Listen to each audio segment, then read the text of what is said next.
बंदी छोड़ सतगुरु रामपाल जी भगवान की जय हो। परम पिता परमात्मा, सारी सृष्टि के रचनहार, कुल मालिक, असंख्य ब्रह्मांडों के स्वामी, जगत गुरु, तीनों लोकों में प्रवेश करके सबका पालन पोषण करने वाले राजाधिराज, आत्माधार, नाथों के नाथ, देवों के देव महादेव, सर्वेश्वर महेश्वर मृत्युंजय, अजरो अमर, आदि अनादि सनातनी प्रभु, जगत पिता जगदीश्वर, 1008 की उपाधि के वास्तविक अधिकारी, अकाल मूर्त, शब्द स्वरूपी राम, वासुदेव, सर्वगतम ब्रह्म, परम पूज्य, प्रथम पूज्य, परम संत, परम धनी, परम दयालु, परम पुरुष, वासुदेव, सर्वगतम ब्रह्म, हारे का सहारा, जगत के जगन्नाथ, अल्लाह ताला, अल्लाहु अकबर, जगत के मुक्तिदाता, जगत का तारणहार, संत शिरोमणि सतगुरु रामपाल जी भगवान के चरण कमल में आप और हम सभी सत्सेवक भाई बहनों का अनंत कोटि दंडवत प्रणाम। भाई और बहनों, आज का ये वीडियो मैं अपने Facebook page Pawan Das is live पर नहीं डाल सकता, मेरी मजबूरी है, क्योंकि काल हमेशा यही चाहता है कि जैसे तैसे इस महान संत को, इस परम पुरुष को, सतगुरु रामपाल जी भगवान को दुनिया की नजरों में नीचे गिराया जाए। और वो कार्य लगातार पिछले कई वर्षों से संत रामपाल जी के मर्यादा तोड़ के अपने आप को भगत समझने वाले भक्तों के माध्यम से लगातार करवा रहा है। वो चाहे बरवाला कांड हो, चाहे बरवाला कांड से पहले की घटना हो, चाहे बरवाला कांड के बाद में आज 9 वर्षों में अनगिनत उनके ज्ञान के विपरीत कुकर्म हो जो सतलोक आश्रम मैनेजमेंट हरियाणा ने और उनके पीछे लगी हुई संगत ने किया है। और ऐसा ही एक घटिया कर्म कल दिनांक 17 जुलाई 2023 को जयपुर में किया गया है सतलोक आश्रम मैनेजमेंट हरियाणा के कहने पे। आप सबको पता है कि साध संगति के लिए पिछले वर्ष हम सभी भाई बहनों ने मिलकर सेवा इकट्ठी करके और साध संगति में आने जाने के लिए एक टाटा सफारी गाड़ी ली थी। गाड़ी हमने जयपुर में कजोड़ दास के नाम पे ली थी, क्योंकि उस समय वो साध संगति में था और दास के पास में ना कोई ज़मीन है ना कोई मकान है, इसलिए मेरे नाम पे गाड़ी फाइनेंस में नहीं निकल सकती थी। तो कजोड़ दास ने कहा कि गाड़ी आप मेरे नाम पे निकलवाओ, तो गाड़ी हमने उसके नाम पे निकलवा ली थी। और उसके कुछ समय बाद में जब सेवाएं ज़्यादा बढ़ने लगी तो दास गाड़ी को लेके गुजरात, महाराष्ट्र, नागपुर इधर साध संगति में लगातार निकल गया था। मैंने उस समय कजोड़ दास जी को भी कहा था कि भाई आप भी चलो सेवा में, ये काम धंधे तो हम पूरी जिंदगी करते आए हैं, गधे और बैल की तरह हम पूरी जिंदगी कमाते रहे हैं और कमाते रहेंगे। अभी ये परमात्मा की सेवा का मौका है, बार बार नहीं मिलता है संगत को जगाने का। परमात्मा का वास्तविक जो ज्ञान है, जो साध संगति के माध्यम से निकल कर ऊपर आ रहा है, गुरु को भगवान माना जा रहा है। मैंने कहा ये पूरी जिंदगी ये काम करते करते ऐसे मर जाना है, चलो आप भी थोड़ा सेवा में चलो, महीने भर की छुट्टी ले लो। तो उन्होंने कहा कि नहीं भगत जी, मैं छुट्टी नहीं ले सकता। तो मैंने कहा कोई बात नहीं भाई, मैं अकेला ही अपनी गाड़ी लेके और मैं 3-4 महीने के टूर पे निकल गया। उसी समय से कजोड़ दास जी के मन में ये दोष आ गया कि गाड़ी जो है पवन दास ले गया, जबकि गाड़ी तो हमने सेवा के लिए ली थी, हमें नहीं पता था इन बातों का। उसके मन में दोष पैदा हो गया और वो गाड़ी आज उस कसदौड़ दास के लिए काल बन गई। काल कैसे? साध संगति से हटने के बाद में फिर उसने तरह तरह के षड्यंत्र करने शुरू कर दिए, भक्तों को अपने पक्ष में करना शुरू कर दिया और लोगों को साध संगति से तोड़ने लगा, केवल मुझ पवन दास से ईर्ष्या रख के। और काफी लोगों को उसने भ्रमित भी किया। और फिर एक समय ऐसा है, आप सबको पता है, दास जब जेल गया था तो कजोड़दास जी भी, सारे लोग सैकड़ों की संख्या में वहीं चले गए जहां से परमात्मा ने उनको सात संगति में भेजा था। उसी गधे की सवारी पे वो लोग वापस चले गए। सतलोक आश्रम मैनेजमेंट हरियाणा से जुड़ गए। सबने जा जाके अपना नाम शुद्ध करवा लिया और उसके बाद सात संगति से औरों को भी दूर करने का प्रयास करते रहे। उसके कुछ समय बाद में कजोड़दास जी का मेरे पास में फोन आता है और वो कहते हैं, भगत जी वो गाड़ी जो है आप अपने नाम करवा लो। मैंने कहा, भगत जी मुझे गाड़ी अपने नाम करवाने की जरूरत नहीं है। गाड़ी तो जब परमात्मा आएंगे तो गाड़ी तो परमात्मा को आश्रम में देनी है अपन ने। अपन क्या करेंगे गाड़ी का अपने नाम करवा के। और सात संगति के लिए हमने गाड़ी ली है तो गाड़ी सात संगति में चल रही है। लेकिन हमें नहीं पता था कि उसके मन में दोष आ चुका है। क्योंकि जो भगत होते हैं, जो परमात्मा पे आश्रित होते हैं, जिनकी मर्यादा सही होती है, वो दूसरों को भी वैसा ही देखते हैं जैसा अपने आप को समझते हैं। तो हम तो यही समझ रहे थे कि कोई बात नहीं, सात संगति से ही दूर हटा है, शायद इतना नीचे तो नहीं गिरेगा। लेकिन हमें क्या पता था काल बिल्कुल सिर पे बैठा हुआ है। बोला नहीं जी आप गाड़ी अपने नाम करवा लो, कल को गाड़ी कहीं टूट गई, कहीं एक्सीडेंट हो गया। तो दास ने कहा कि गाड़ी अगर एक्सीडेंट हो भी जाती है, गाड़ी से कोई नुकसान हो भी जाता है, तो आपने और मैंने दोनों ने मिलके ये एग्रीमेंट किया हुआ है। हम दोनों ने मिलके ये एग्रीमेंट किया हुआ है कि भाई आज के बाद में गाड़ी जो है कजोड़दास जी ने मुझ पवनदास को सुपुर्द कर दी है और मैंने इस कजोड़दास को गाड़ी के जो पैसे जो बकाया थे, जो किस्तें 10 लाख और कुछ हजार रुपए जो इस एग्रीमेंट में लिखे हुए हैं, तो सारे पैसे मैंने उसको एक मुश्त दे दिए। यानी 1 रुपया हमने गाड़ी का नहीं रखा। टोटल पैसा हमने 24 का 24 लाख रुपया कजोड़दास जी को दे दिया और हमने ये एग्रीमेंट जो है करवा लिया। हम दोनों के बीच में एग्रीमेंट हो गया। गाड़ी उन्होंने मेरे को सुपुर्द कर दी कि भाई ये गाड़ी सात संगति के लिए है और जैसे गाड़ी की किस्तें पूरी हो जाएंगी उस समय गाड़ी संत रामपाल जी को सौंप दी जाएगी उनके आश्रम में। तो मैंने कहा ठीक है भगत जी कोई दिक्कत नहीं, हमने तो देनी है, परमात्मा की अमानत है, हमारी थोड़ी है, हम तो खाली सेवा में यूज ले रहे हैं। तो एग्रीमेंट मेरे पास में है, सारा सब कुछ था। गाड़ी के जितने भी ओरिजिनल जो कागज हैं, ये गाड़ी की ओरिजिनल आरसी है, ये भी मेरे पास में है। गाड़ी के और भी जितने भी ये कागज हैं सारे, इंश्योरेंस वगैरह, आरटीओ जो भी है कंप्लीटली सब मेरे पास में। गाड़ी की चाबी मेरे पास में। तो पिछले कई दिनों से कजोड़दास जी मुझे जयपुर बुला रहे थे। मुझे नहीं पता कि ये सतलोक आश्रम मैनेजमेंट हरियाणा से मिल चुके हैं, इनके आपस में एक प्लानिंग हो चुकी है कि गाड़ी हमने लेनी है। उन्होंने कहा कि भगत जी आप आ जाओ, गाड़ी मैं आपके नाम करवा देता हूँ। और मैंने किस्तें मैंने सारी भर दी हैं। तो झूठ वो मुझे बोलते रहे लगातार। अब मेरे मन में दोष नहीं था। दास ने कहा कि भगत जी अभी तो मैं आ नहीं सकता, महीने भर बाद में आऊंगा। तो महीने भर बाद में मैं उसके घर पे गया, आज से 2-3 महीने पहले। तो जैसे मैं उसके घर पे गया, मैंने फोन किया, भगत जी मैं आपके घर पे आया हूँ, आ जाओ, मिल लेंगे, बहुत दिन हो गए और भी बैठ के बातचीत हो जाएंगी। तो उसने कहा कि मैं भी रास्ते में हूँ, मैं रोहतक से आ रहा हूँ, नामदान केंद्र पे गया था आश्रम में, वहां से आ रहा हूँ मैं। तो मैंने कहा कोई बात नहीं। मैं उनके घर पे, उनका बेटा था छोटे वाला, तो वहीं मैं बैठ गया, आराम किया मैंने 1-1.5 घंटे। तब तक वो आ गए, 4-5 भगत थे। आते ही वहां पे आधा पौने घंटे हमारी बातचीत हुई और बातचीत के बाद में मुझे कजोड़दास जी ने कहा कि मेरी आज गुरुजी से वीडियो कॉल से बात हुई है, मैं रोहतक गया था। मैंने कहा क्या बात हुई?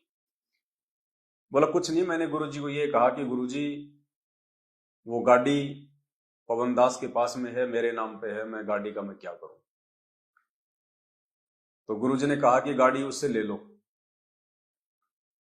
तो मैंने कहा कि गुरुजी गाड़ी वो दे नहीं रहा, वो कह रहा कि गाड़ी तो सात संगति के लिए ली है और हम सात संगत वाले भाई बहनों ने मिलकर गाड़ी का पैसा दिया है, तो गाड़ी तो मैं गुरुजी को ही दूंगा आने के बाद में। तो फिर मुझे गुरुजी ने कहा कि एक काम करो, तुम उसके ऊपर मुकदमा कर दो, तुम पवनदास के ऊपर पुलिस थाने में जाके मुकदमा कर दो और गाड़ी ले लो। तो मैंने कहा यार ये कौन से गुरुजी आ गए? गुरुजी के साथ में लोगों ने 28 साल से इतने अत्याचार किए, आर्य समाजियों ने, प्रशासन ने, जगत वालों ने, इतना गुरुजी के साथ में उन्होंने बेहुदा मजाक किया, हरकतें की, षड्यंत्र किए। आज तक तो कभी गुरुजी ने किसी भी व्यक्ति के खिलाफ कोई मुकदमा तक नहीं किया, जबकि गुरुजी के आश्रम छीन लिए गए, दो दो आश्रम में इतनी सैकड़ों की संख्या में गाड़ियां थी वो छिन गई, इतने गुरुजी के भगत मर गए, फिर भी गुरुजी ने आज तक किसी जगत वाले के ऊपर मुकदमा करने का किसी को सलाह नहीं दी, ना कभी गुरुजी ने किया, क्योंकि ये परमात्मा है, पूर्ण परमेश्वर है और सब इसके बच्चे हैं, चाहे जगत हो चाहे भगत हो। तो मैंने कहा भगत जी परमात्मा तो ये सलाह नहीं दे सकता। बोला नहीं, आज मैं रोहतक से आ रहा हूं और मेरी बात हुई है सबके सामने और गुरुजी ने मुझे कहा कि पवनदास के ऊपर मुकदमा करके गाड़ी ले लो। तो मैंने कहा भगत जी देखो कोई बात नहीं है, अगर गुरुजी ने कहा है आपको, आपके अनुसार, हम तो नहीं मानते कि वो हमारे गुरुजी हैं, हम तो ज्ञान आधार से चलने वाले इंसान हैं। अगर आपको लगता है कि गुरुजी ने कहा है तो ठीक है, फिर आप अपनी आज्ञा का पालन करो।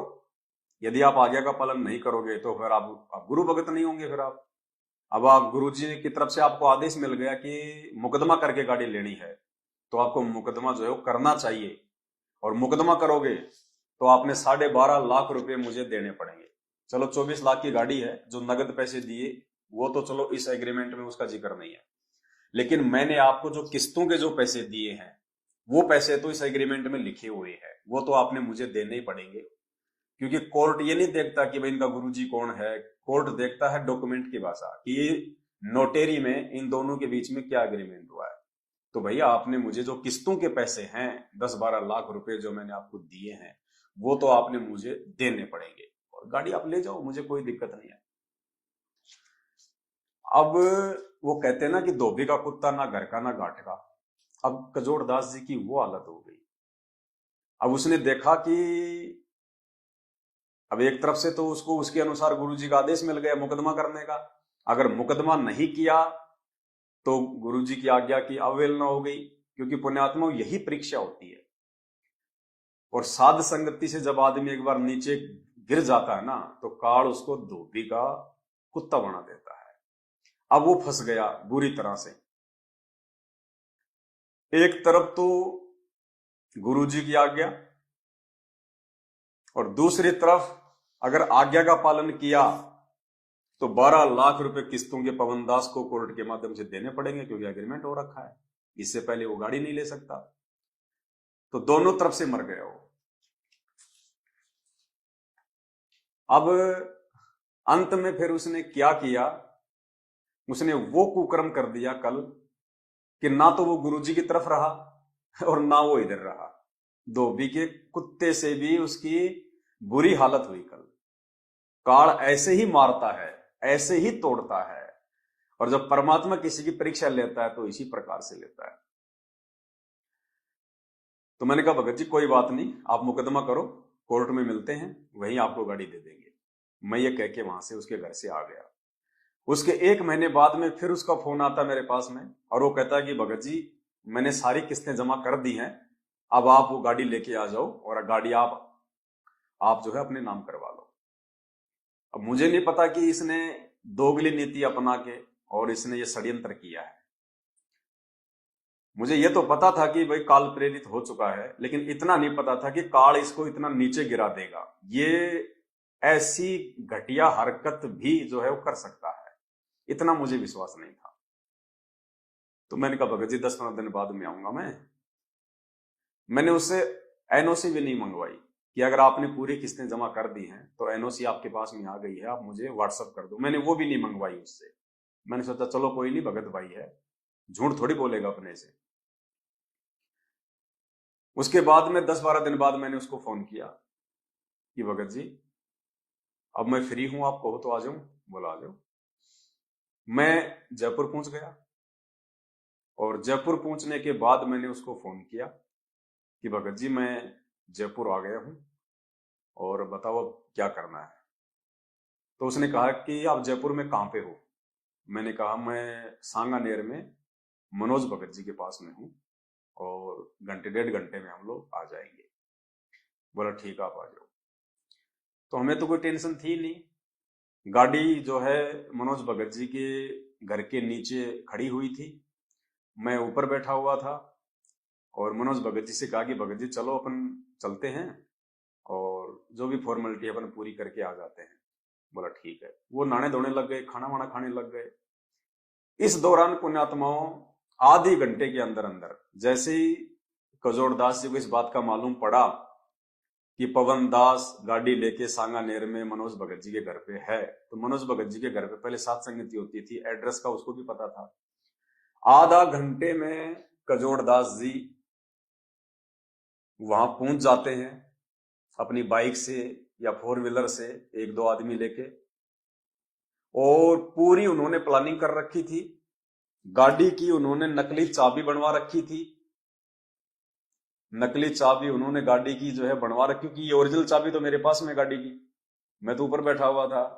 उसने पहले से ही एक षड्यंत्र के तहत, धोखेबाजी के तहत उसने गाड़ी की, टाटा सफारी की नकली चाबी बनवा रखी थी, या फिर जैसे गाड़ी उसके नाम पे थी, हो सकता है उसने कंपनी से झूठ सांच बोल के कोई दूसरी चाबी उसने निकलवा ली हो।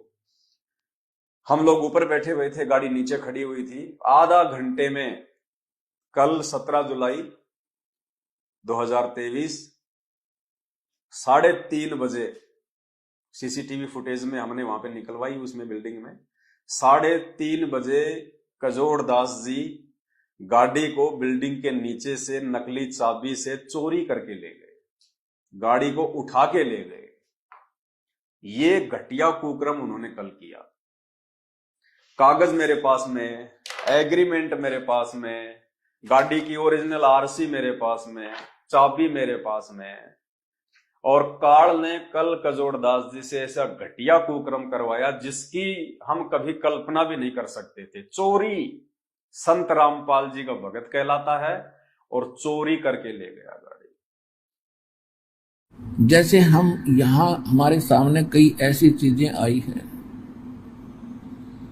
कुछ ऐसी निकम्मी आत्माएं आती हैं सत्संग में, यहाँ पूरा ढोंग करती है, रक्षा सूत्र भी लेते हैं, नाम भी लेते हैं, सतनाम भी प्राप्त कर लिया है, गले में लॉकेट भी डालते हैं, और वो यहाँ केवल चोरी करने आते हैं।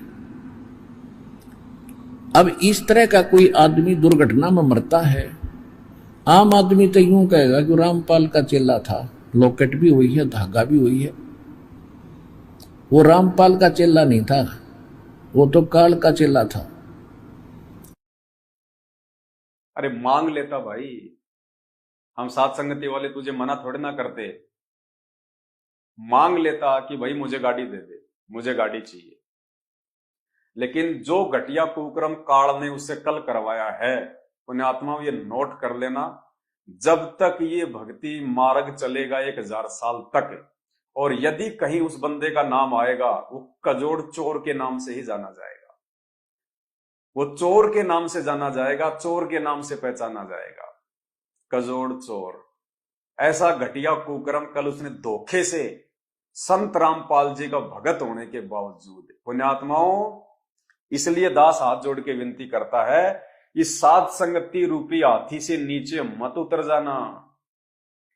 1 साल से मैं चिल्ला रहा था कि सात संगति से दूर हटे नहीं, काल ने अपने गोद में उसको लिया नहीं। इतना नीचे भी कोई व्यक्ति गिर सकता है संत रामपाल जी का भगत होके, इसकी कल्पना भी नहीं कर सकते थे हम।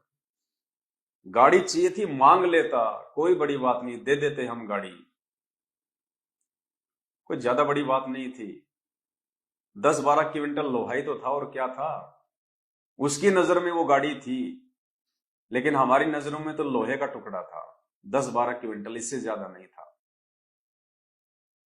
उसने चोरी कर ली कल गाड़ी, उठा के ले गया गाड़ी। फिर हम गए उसके घर पे। जैसे ही हम उसके घर पे गए तो हमें पता था कि गाड़ी वो कहां पे लेके जा सकता है। तो सिक्कर रोड पे एक रूपदास जी हैं जिनकी नाई की दुकान है, उन्हीं के पास ज्यादा उनकी उठ बैठ है। तो वहां गए तो पता चला कि गाड़ी उसकी दुकान के आगे खड़ी थी। जल्दबाजी में उन्होंने कोई गाड़ी के तार वार जो है वो काट दिए कि कहीं जो है पवन दास को मालूम ना पड़ जाए, पवन दास जो है कंपनी में जाके गाड़ी की लोकेशन ना निकलवा ले। उन्होंने जल्दबाजी में गाड़ी के तार वार काट दिए। तार काटते ही गाड़ी का पूरा सिस्टम ऐसा था कि गाड़ी का इंजन लॉक हो जाता है। उसके बाद वहां पे दुकान वालों ने हमें बताया कि यहां से वो गाड़ी को जो है वो टोचन करके ले गए, सफारी गाड़ी को टोचन करके लेके गए।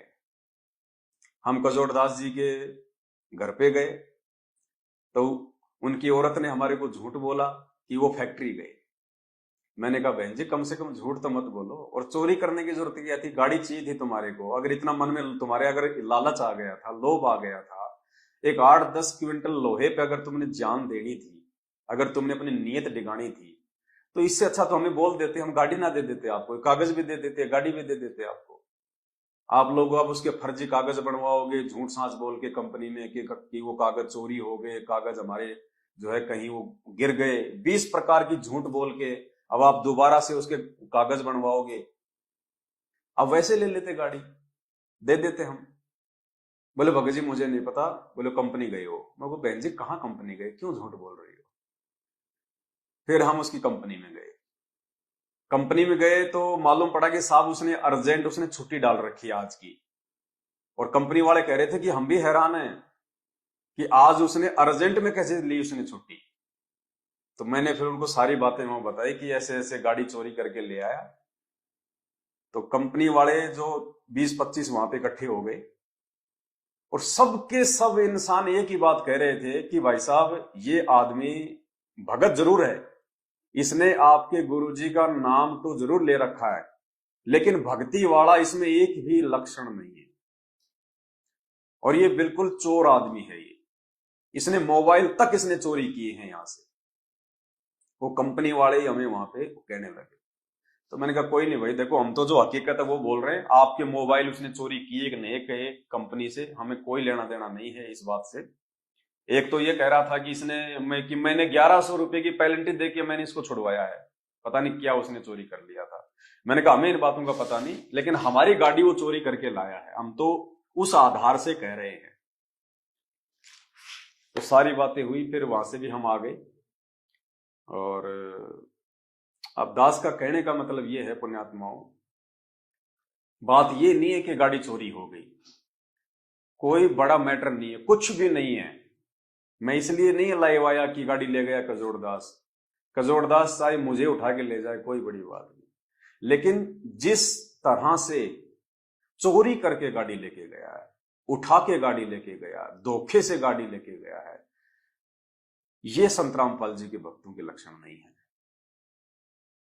इसलिए दास हाथ जोड़ के विनती करता है, साध संगति रूपी हाथी से नीचे उतरने की जिंदगी में भूल के गलती मत कर देना, वरना काल फिर जब सिर पे बैठ जाएगा तो आदमी ये विचार ही नहीं कर पाएगा कि जो कुकर्म मैं करने जा रहा हूं, आने वाले भविष्य में मेरे ऊपर क्या बीतेगी, क्या गुजरेगी। और ये व्यक्ति आने वाले समय में भक्ति इतिहास में चोर के नाम से ही जाना जाएगा, क्योंकि इतिहास लिखा जा रहा है। इससे हमें बहुत सारी शिक्षाएं मिलती हैं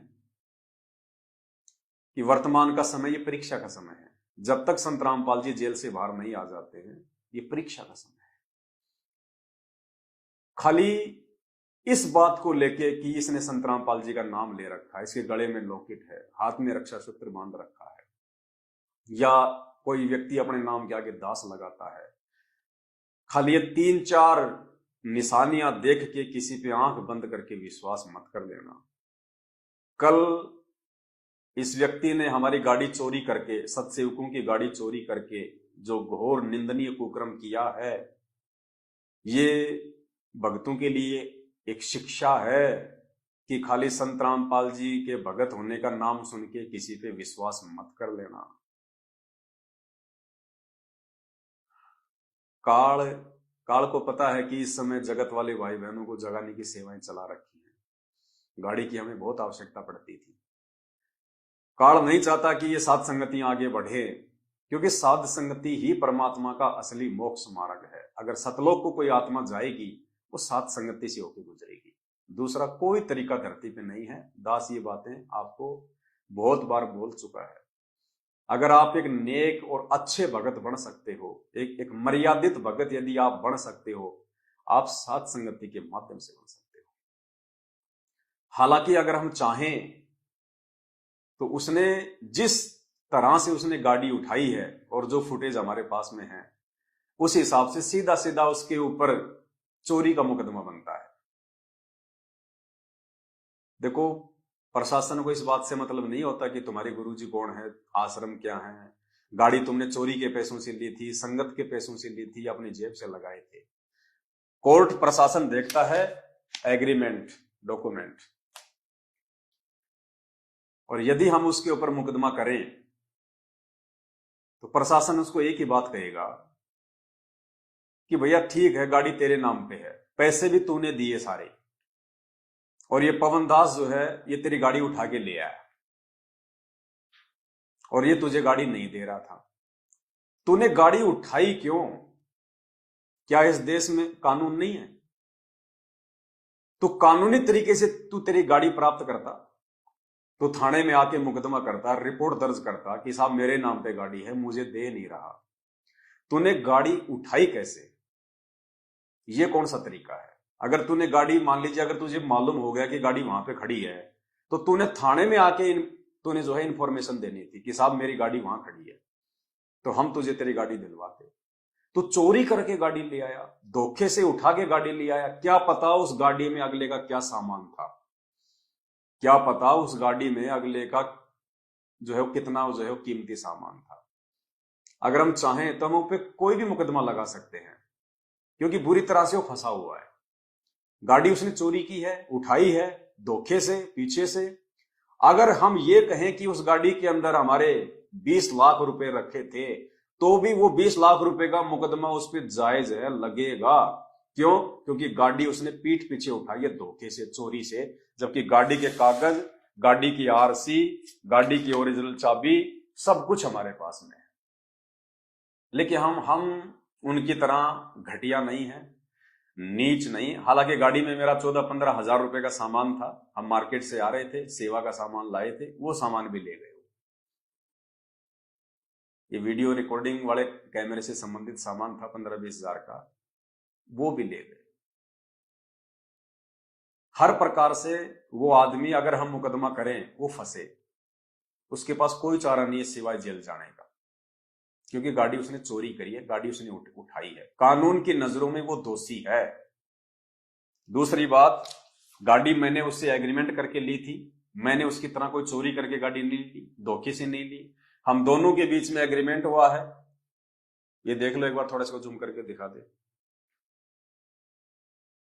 हम दोनों के बीच में, यदि बस ये दिखा दे ऊपर का, ये मेरा फोटो है, ये कजोड़दास का फोटो है। हम दोनों के बीच में एग्रीमेंट हुआ था, गाड़ी एग्रीमेंट करके ली गई है। और गाड़ी जिस दिन ली थी, उस दिन के बाद से गाड़ी की सारी जिम्मेदारी इस एग्रीमेंट में मेरे ऊपर है कि गाड़ी अगर कल को एक्सीडेंट हो जाती है, गाड़ी से अगर किसी की मौत हो जाती है, तो सारी जिम्मेदारी इस पवन दास की है।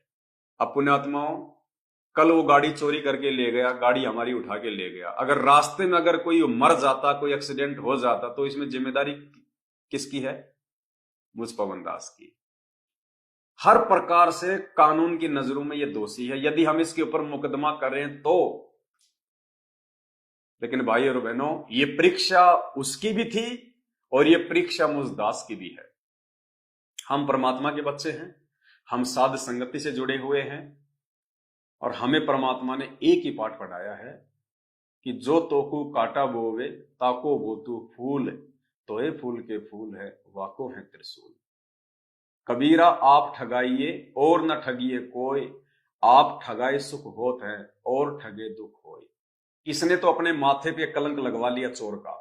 ये तो भक्ति इतिहास में चोर के नाम से ही जाना जाएगा। जब भी ये कहीं किसी को दिखेगा, मिलेगा, इसका जिक्र होगा, इसके नाम के आगे तो चोर ही लगेगा, इसमें कोई संशय नहीं। इसने कुकर्म ही ऐसा किया है नाम लेने के बाद। लेकिन हम परमात्मा की मर्यादा नहीं तोड़ेंगे। अरे ये तो 24 लाख की गाड़ी है, अगर तू 24 करोड़ रुपए भी अगर तू चोरी करके लेके जाता, क्योंकि तुझे ज्ञान तो है ही नहीं, ज्ञान होता तो ये चोरी करता ही नहीं, ऐसा घटिया कर्म तो करेगा नहीं। बताओ, क्या संत रामपाल जी आदेश देंगे कि तुम गाड़ी को जो है तुम चोरी करके ले आओ, तुम गाड़ी को उठा के लेके आओ? वो सारे जगत का मालिक है, जिसके आदि बाल के बराबर पूरी सृष्टि नहीं है। वो एक 24 लाख की छोटी सी गाड़ी जो आजकल हिमाचल और उत्तराखंड में बाढ़ में माचिस की डिब्बियों की तरह नदियों में बह रही हैं, जिनकी कोई कीमत नहीं है, उस गाड़ी को चोरी करके इसने अपने माथे पे भक्ति इतिहास में एक कलंक लगवा लिया। काल ऐसे नीचे गिराता है, एक बार जब आप उस काल की पकड़ में आ जाते हो ना, फिर ऐसे वो बंदर बना देता है मदारी का।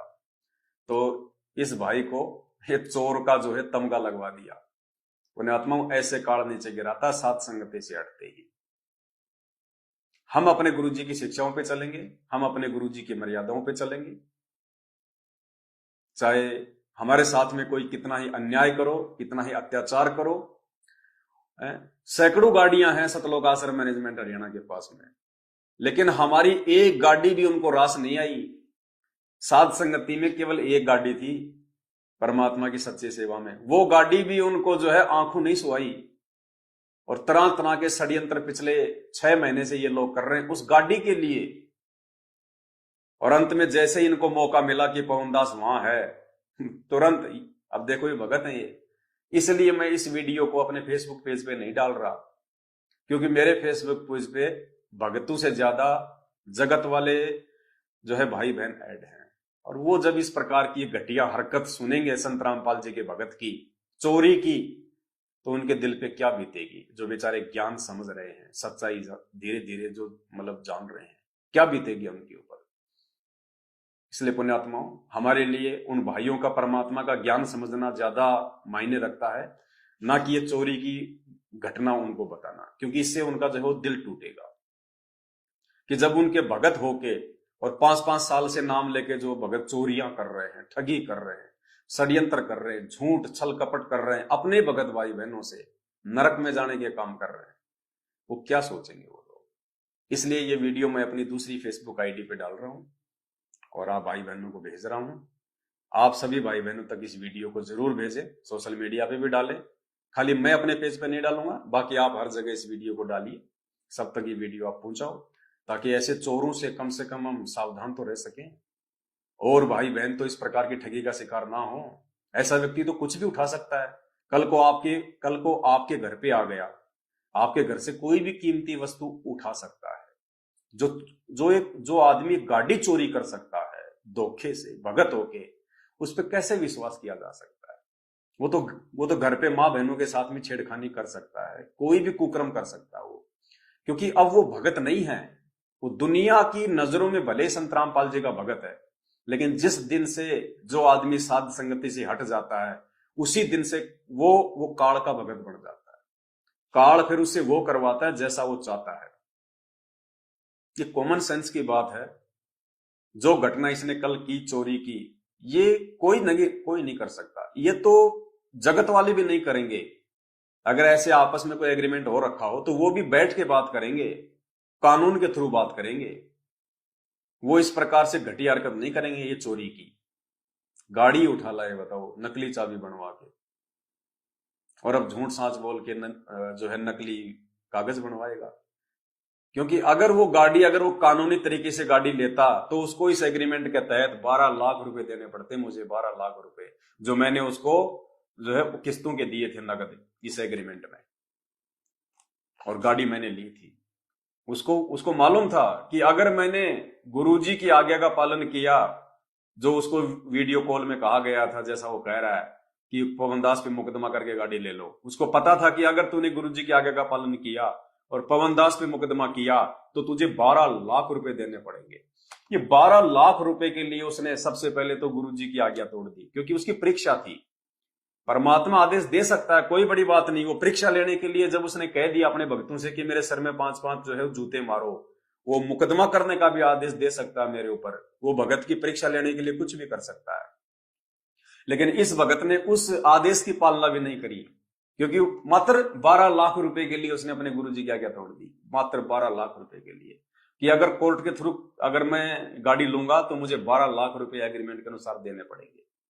इसलिए उसने चोरी का रास्ता अपनाया, ना तो गुरुजी की आज्ञा का पालन किया, और ना इधर उसने जो है एक मल के भगत होने का उसने मतलब परिचय दिया।